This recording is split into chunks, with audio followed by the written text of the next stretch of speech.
Maneva na sema PENDREAM TV. PENDREAM TV de osia dem yopo. Ena me wo menua BOT we chartered economists. Ono so ewo ha ya yedi nkomo this evening. Na ye ba ne ba bewura budget ne mu. Ne yedi nkomo.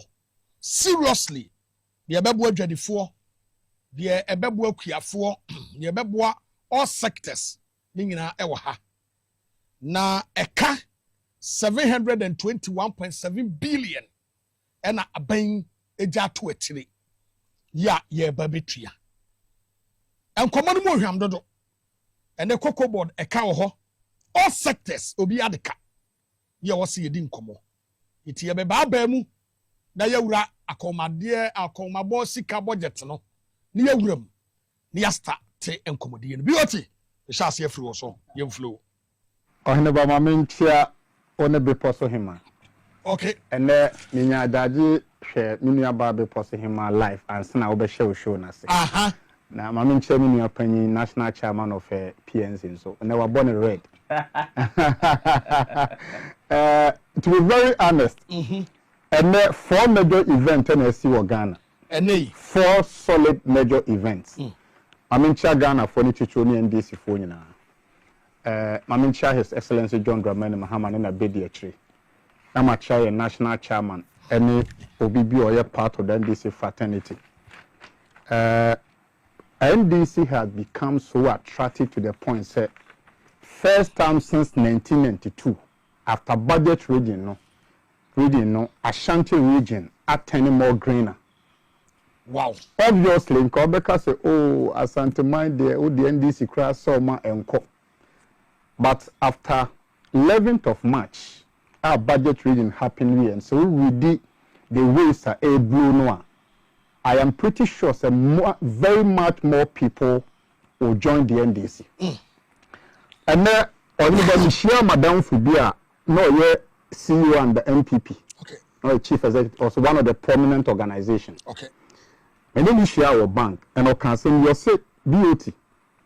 You are regret to say, you Ghana for soon. Because we had a president and now two for now untie. We were being come up for solid 45 minutes. Utim who said NPP for Benya and come NDC for. Nanka. And Benya na because in the NDC you are able to express your thought and your mind and your conscience. Yeah. Almost want to make a cabinet meeting. There is a CEO, top level CEO, because of say, or my cabinet meeting with this suggestion ban. Can refer to me shut a colleague minister up. Wow. A colleague minister only unite the same cabinet minister. Or the idea about the idea we are modia by M1 man, one way are China, or budget the Baba was so and on the tissue. And the NPP for shall say who say, a political party more. Yemeni pakwa no munchira omaden. Wow. I am so proud of myself. Say me join NDC. Wow.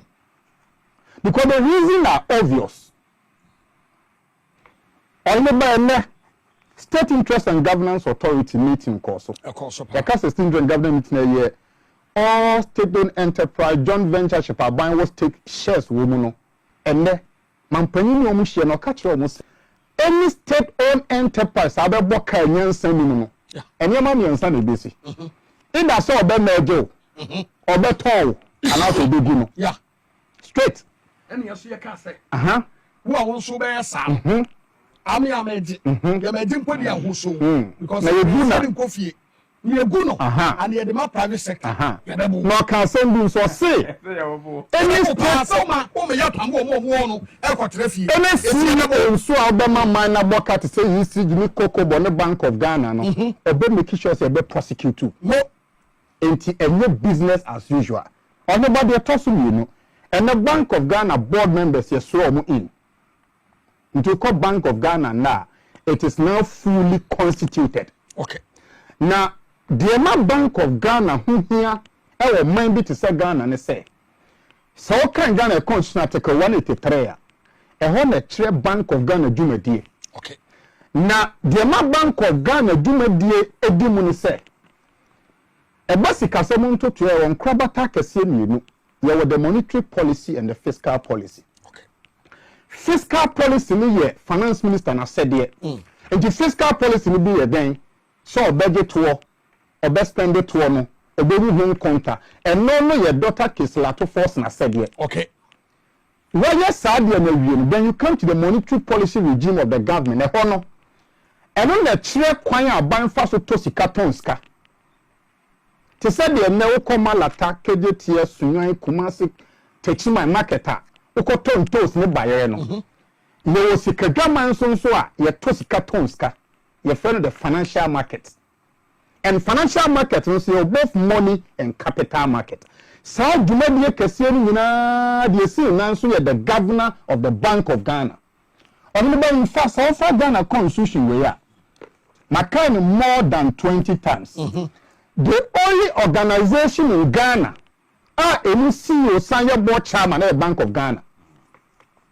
Any other organization, a CEO cannot be a board chairman.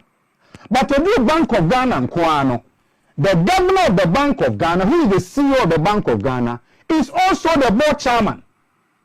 Wow. The chairman say, Obia Bayo governor na Sudian Eyasonko.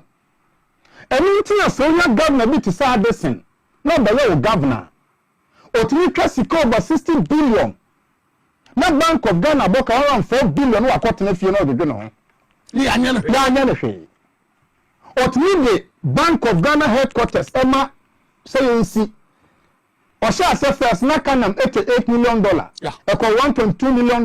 About 180 something, 220 something.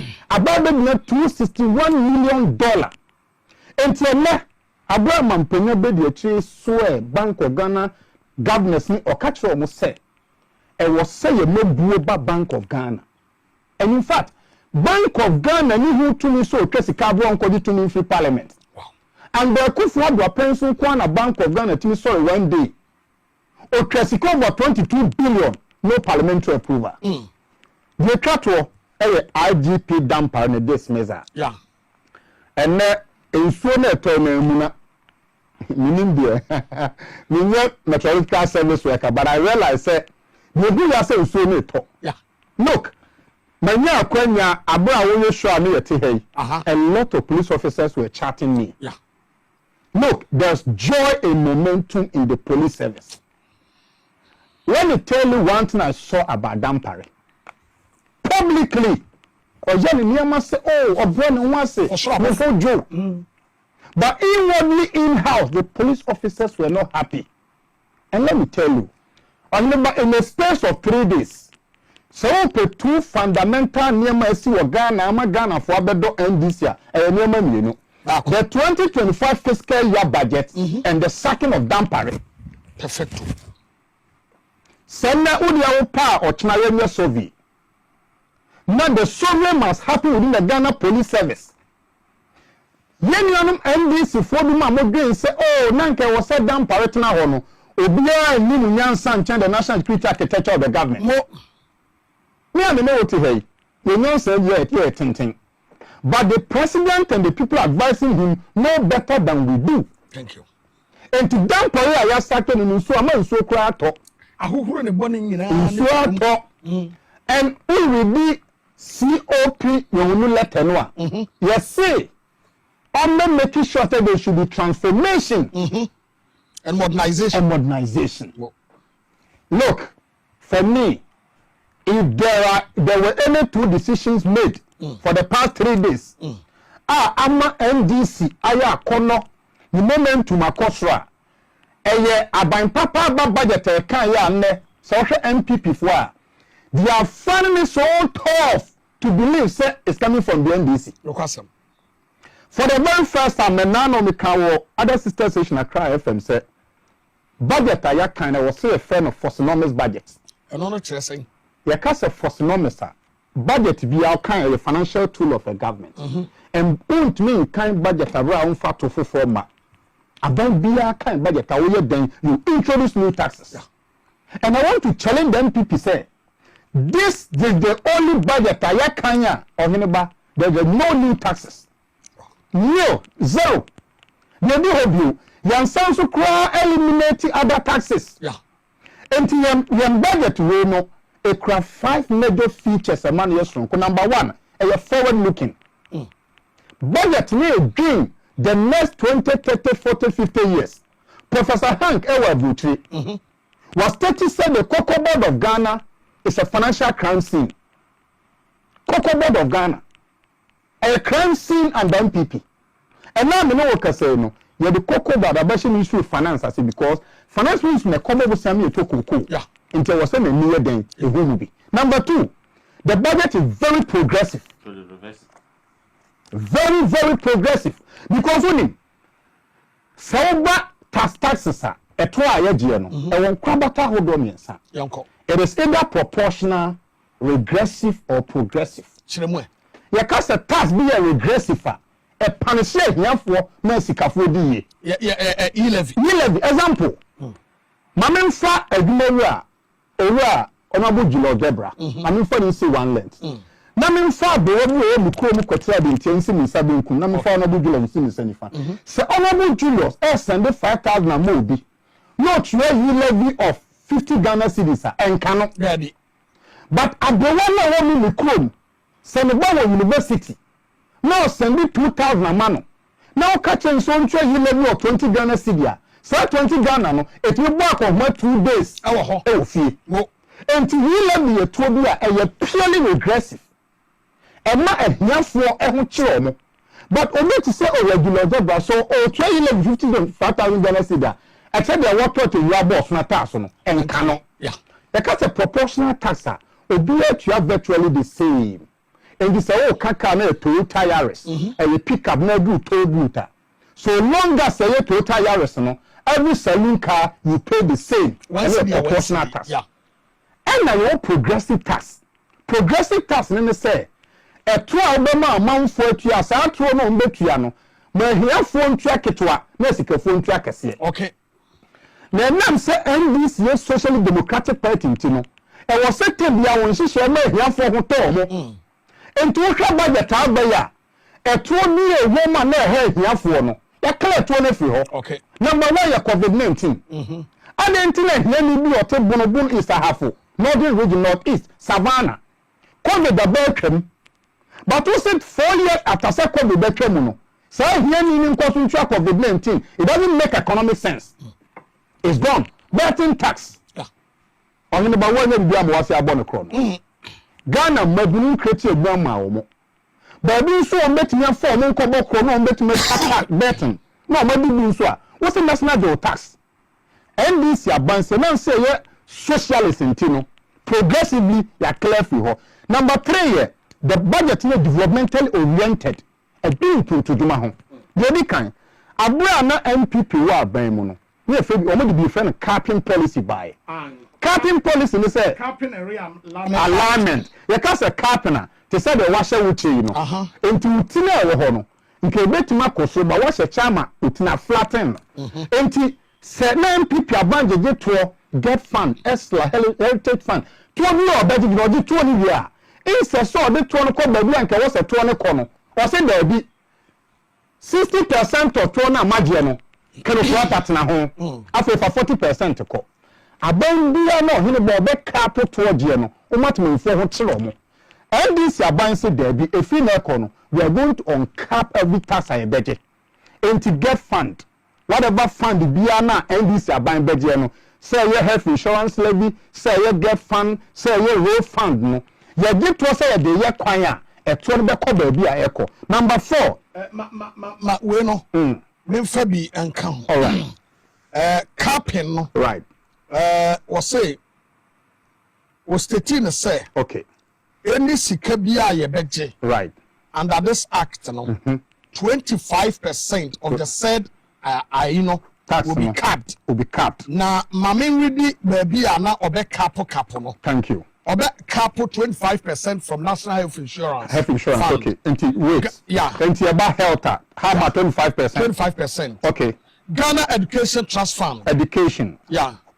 25%. 25%. Okay. Road Fund. Road.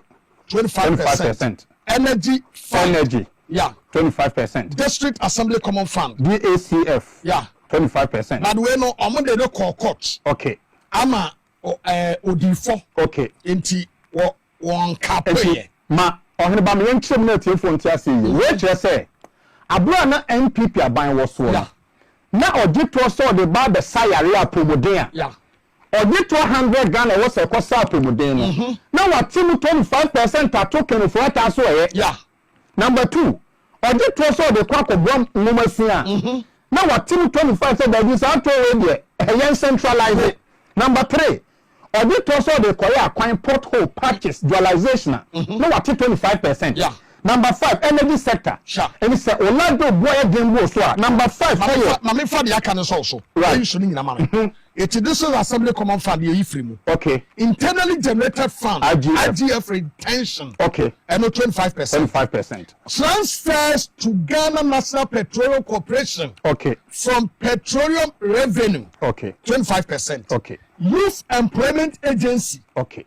25%. Right. Student Loan Trust. 25%. Okay. Export Development Levy. Okay. 25%. Ghana Airport Passenger Service Charges. 25%. Thank you. Minerals Development Fund. Okay. 25%. Thank you. Ghana Revenue Authority Retention. Good. 25%. Good. And plastic waste recycling fund. And also 25%. And the difference your budget will be a say. Developmentally oriented because Saka Pene course no we be guno. Enti enne ebema mumasuya apeja no akwan ebe peja energy sector ebe peja local government ebe peja. Number 4 your budget be highly decentralized. Okay. Quantity no NPP by also a developmental authority. Coastal belts. Middle development authority, North development authority. No creating ministry and how comes in Dano. At the end of the day, NDC for organ and Yagabo, and Chaman for a DC, and no money. Yeah. NDC said there be South Development Authority near Yaguno. Yeah. And to budget and can for Munsen and may they bring back. And to about the Roman Pantaman Patamon Pun to the man a tumpo, they got to budget near all inclusive in character. The Americans say, no, maybe them. Ghana so far in population now. 13.2% or more maybe them. Yeah. Into Ghana population now 33.something million. Yeah, already them in 13.2%. NDC aban say, Obi Bia already them out person who tertiary institution no. From 3rd to 4th year and untia simple and yakapre. Eti Obi already them on there.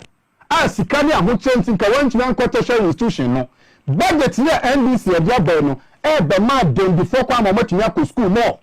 It is not enough say what did Ghana do senior high school. So according to senior high school, you know, Pema.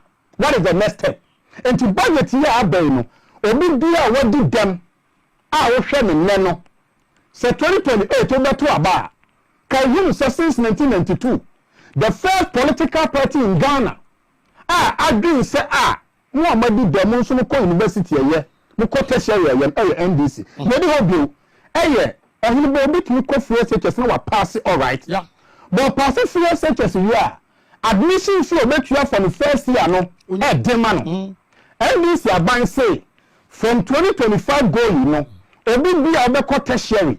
I'll be your admission no. Admission fee make you first year no. Free. Only by me call University of Ghana come out. Now I'll tell you one thing. University of Ghana you go ma o first year na edin. Obi a go university a. The difficult part is the first year. Wow. So when you go university first year, you year asa. You talk to me answer. What when you admission fee na you know, o second, third, fourth year no. About the student loan trust fund plus and so ba. No so that boy school fees it at second, third, fourth year no. Aye easy.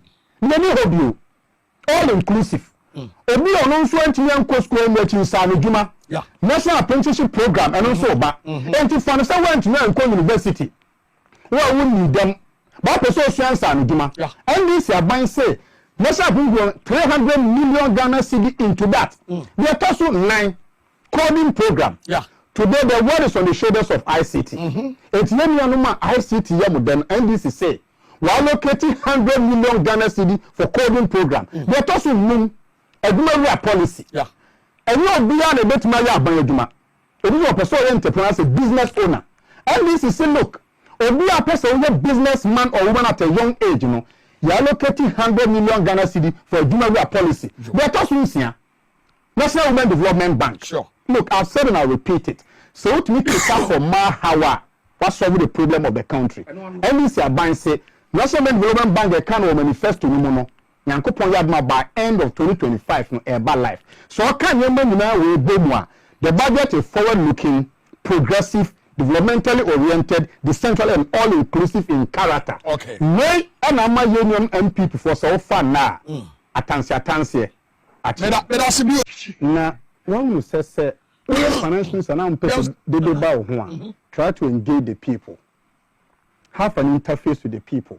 Look, si kasama to train na yentiase. So my baby 40 assessment money more eden.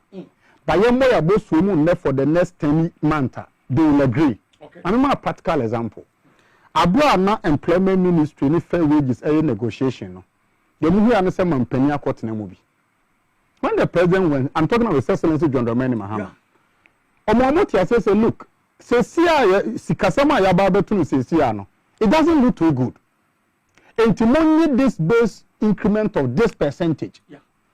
Nyankopon ya adna say economy experience full recovery and not even mid-term recovery. I'll come back and top up. At that point, Nanka Ghana for Becca say Tia say Rikojan Bebo Yeti. But for the mere fact of the presidential intervention, no, they acceded to the demand. As my mini opinion can say, so the finance minister, look, now no me can say we Kwame show no so say. Under the Fourth Republic, so pe finance minister so ma bakwa me mark omuya around sector number 1. But any problem or the achievement share no to one can because they are banal creative buffers. Bobo Free Bank of Ghana. It is the biggest achievement. Okay. But say Timanu follow Hona own train same way mu no ntiasia. Then they begin to feed into called public misconception. Enti idea about finance minister na ya ebe njeda public trust and confidence in any is stakeholder engagement. Because a minimum nyina so yi His Excellency na be the chief wa nipa o ma esika samon to tuye contem the Minister of Finance. So when the Minister of Finance Kodo Barredo, I did podcast on Kodo Barredo. He was a great finance minister because he was engaging the public.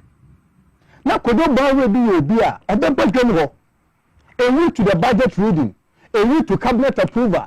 And this whole idea be now flipping out here. It goes into the budget. And to both say, Mampani Boko can budget of parliament. No bit makola nani idea or kind of bakopeno.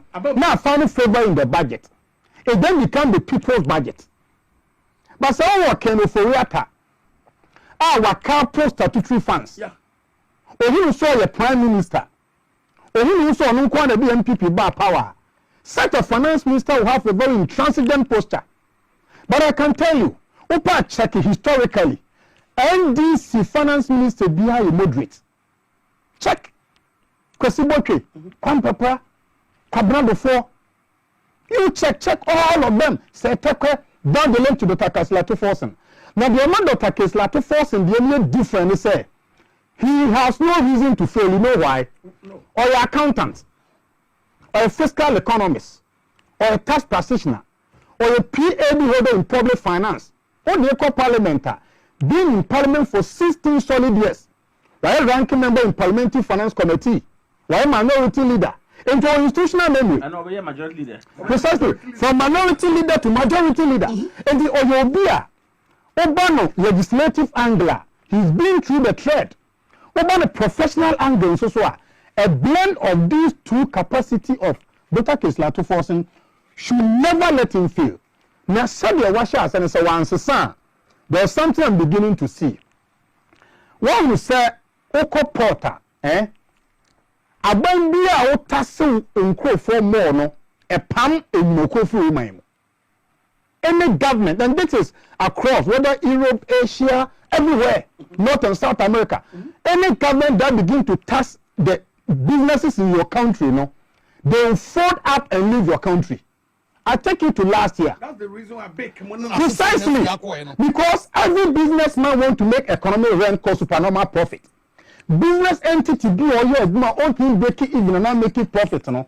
The next alternative is to look out for the next avenue. And it's an Ghana. Now we produce Nyama on the two of the Comua. I'll move to Togo, Benin, or Burkina Faso. Your family be economists of large scale production. Economists of large scale production. They're trying to say, Ota say, no cookie to a which you have to be bra, or Mukomu. But say, you want the tax bracket, it will let business grow. Now, the more businesses grow, the more the tax will become broader. Until, for example, 2024, about to an audience, the bed became narrower because companies were flying out of the country. They were folding up. About the social budget, sure. And your budget encouraging business people say come back. And let me take you to a brief of some of the interventions such as businesses able booming. Number one, self-fund road funder. As of 2024, NPP about allocating 1.1 billion. Okay, 2025 under year NDC no, I get 2.81 billion. In percentage terms, no, Sika NDC about ya bay. Yede baba ko akoye pothole aya akwan no. Road fund increased by 155.5%. Wow. Not just say, Saboy yakwan more there. You better car more. You better labor more. You better gravel more. And to so be cut 2024 economy and can once a month on some budget. That's number two. Self leap. And let me say this with all humility. So far the year 2024, World Bank and IMF can say NPP in Shisha almost 1 million Ghanaians have become multidimensionally poor. Yeah. You can say multidimensionally poor. I just say, here don't go Ghana. Enti, omo here do kro omo na leap e come out. Your budget as of 2024, leap was around 28 million Ghana cedi. 2025, 953 million. Hey, not just say the more now we increasing leap, no, the more you are taking people out of multi-dimensionally poor background. They didn't do a captation grant. Okay. Headmaster be a elementary school. Every headmaster. As soon as I'm encouraging all headmasters to test to the show. Okay. Every media, it really 2 years not capitation grant and back. No teachers no contribute to their top marker. And then this year, by last year, no, NPP the almost 84 million account to capitation. Yeah, the 145 million. Meaning so there's an 73% take point increment in capitation grant. Let me take you to other key sectors. No, just add this to the capitation grant. Boama. Yeah.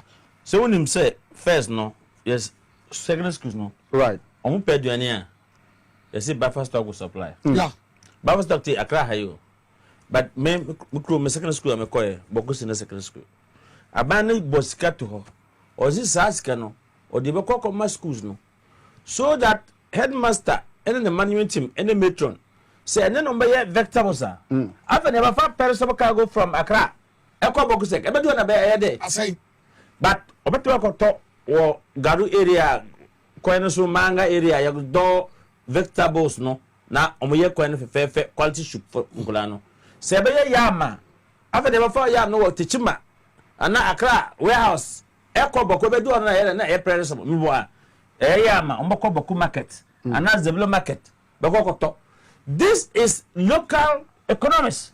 Now quick one on about Aban bia na ehwe adwan apomuden ho no. Every healthy nation is a wealthy nation. Absolutely. Because sorry anopa na oni apomuden a who scat down macro cannot save you. Sure. True. So far NDC 2025 budget abaya. The biggest allocation going to health 9.93 billion Ghana cedi. And so called health now. We are looking at health insurance and Mahama Care. Yeah. And it has been launched. Sure. And to offer disaggregation of the budget component now, among all the various ministries, you know, the health sector of the country is taking 9.93 billion. Mamin for Umbra education. Yeah. Abra Mikasa New Year campaign. Now, Koba Dia, the NPP 4 can say free SHS review by NDC just cancellation. And I'm daring them. For almost 8 years in office, from 2017 to 2024, the highest limit of their budget per year for free SHS and 3 billion Ghana cedi. And the NDC government, the highest contribution, is a 3.5 billion allocation to free SHS. Wow. And they have also shown the sustainability of the source of that money. Again, I'm giving you 3 key sectors of every economy. In every economy, it is health, education, agriculture. Yeah. Once you get the 3 sectors, you put your eye on it, is the way to go. And the agriculture, a component of it, minus cocoa board, no, 1.5 billion. And it's also health. Health is taking 9.93 billion into a promoting, and we must say 3.5 billion. So the cocoa board, other component, the agriculture, we are talking almost 5 billion. But they say no, a honor take it out. But 1.5 billion. Yeah. Is not too small for agri. It is not. What say a person? It is not. Ma el cocoa kete eba ye be ye It is not. Ye krenu yani ye kre tomato so say It is 1.5 not. billion. It is not. Let me tell you why. There are other state policies they feed into agriculture. Let me give you a practical example. Okay. So for a junior, which is 100 million Ghana cedi. Sure. About 30% of a woman benefiting from a junior will end up into agriculture. And that comes to add up to 1.5 billion. Okay. So for Women Development Bank, a man did that facility from the bank. The 51 billion. About close to 30% will go into agriculture. Not only that, let's look at Exim Bank. Okay. Exim Bank fundamentally is for export and import with focus on agriculture. Yes. And again, there are so many interventions like, let me take you to Commander Sugar Factory. Yeah. When Commander Sugar Factory come into mainstream, these other things will benefit. So on the same value, 1.5 billion for agriculture looks small. But so the cocoa board allocation, any syndicated loan or budget back home, what the Jumera back home, when development bank back home, the component of now cocoa board is under the Ministry of Finance. Yeah. The 30.85 billion for the big push. Yes, you see, The big push. Big push is more infrastructure because nobody to say Kenya, so I'm going to say, what budget I bear? Mammy kind of quench. Okay. NPP for are regretting more than say 7 December. Do you know why? Now, share radio station we are not Ashanti region, and they were engaging the market women, and the market women who share response for more than budget now. They are telling Ghana for say no more need say Mahama betumi aye. All you talking to do? Mahama is walking the talk, and you see, say Onumba, you call said you come here. No answer. No more complacency and my no show humility in service. I have said and I repeat it. The NDC will be in office for no less than 16 solid years. Because only in India, Obi be a student of history. Kind the Progress Party as splitting by your PFPUNC in 1978-79. There is going to be a repetition of that. And don't forget to say, it taking former President Kufuor and the best serve NPP for 30 solid years in opposition. Sure. And the 1978, I be totally probably splitting to UNC PFP. And my man, baby president, same thing is playing out. Because for the very first time, even His Excellency made President Rawlings, I know a super leader, we're not to test majority in Parliament. Sure, absolutely. And I can tell you, it is true that statistically, Rawlings is the supreme leader. Rawlings got 58-96, sorry, 92, 58-92, 57-96. But those times of democracy were not akin to 2024. Absolutely. 2024, the stakes were high. So for NDC to club out 57 to test majority and 4 independent adding up, it tells you, say, the brand equity of the NDC with one outstanding. Yeah. The brand equity of the NDC is all-time high. Look, I'll tell you one thing. 2028, Ashanti we can get about 35%. And any time NDC go beyond 30% Ashanti region, it's a must win. So for me, I think and I believe, it's a budget out there, and a budget to be, many and coupon boy, let me revenue and the prosecutor budget, 2026 will be more better because it will be a foundation of the year 2024. Okay. I know you are time. Dedi kama mamena PENDREAM TV ase. Na so far so good. Say open online portal e wo Ghana. Ah nipa share, nipa follow, nipa comment here. To my best of knowledge, without any biases, PENDREAM TV.